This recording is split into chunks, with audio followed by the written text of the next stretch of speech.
Hello. ഞാനിന്ന് പാവയ്ക്ക വറുത്തരച്ചാണേ കറി വെക്കുന്നത്. അപ്പോൾ അതിനായിട്ട് നമുക്ക് നല്ല ഫ്രഷ് ആയിട്ടുള്ള പാവയ്ക്ക കിട്ടിയായിരുന്നു.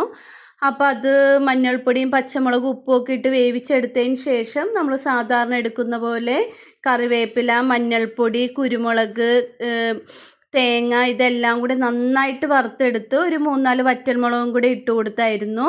അതിലേക്ക് മല്ലിപ്പൊടി, മുളക് പൊടി, കാശ്മീരി മുളക് എല്ലാം ഇട്ട് നന്നായിട്ട് വറുത്തെടുത്തു. പിന്നെ നമ്മുടെ സാധാ പോലെ തന്നെ നമ്മൾ താളിച്ചൊക്കെ ഇട്ടായിരുന്നു. പിന്നെ പാവയ്ക്കയുടെ കയ്പ്പ് ഒരല്പം മുന്നിൽ കയറി നിന്നായിരുന്നു.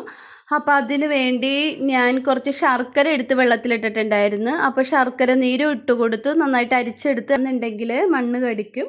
ഒത്തിരി നാൾ കൂടി കഴിച്ചപ്പോഴേക്കും പാവയ്ക്കക്കറിക്ക് ഭയങ്കര ടേസ്റ്റായിരുന്നു. പിന്നെ അതുമല്ല പാവയ്ക്ക വറുത്തരച്ചതിനൊരു പ്രത്യേക ടേസ്റ്റാണ്.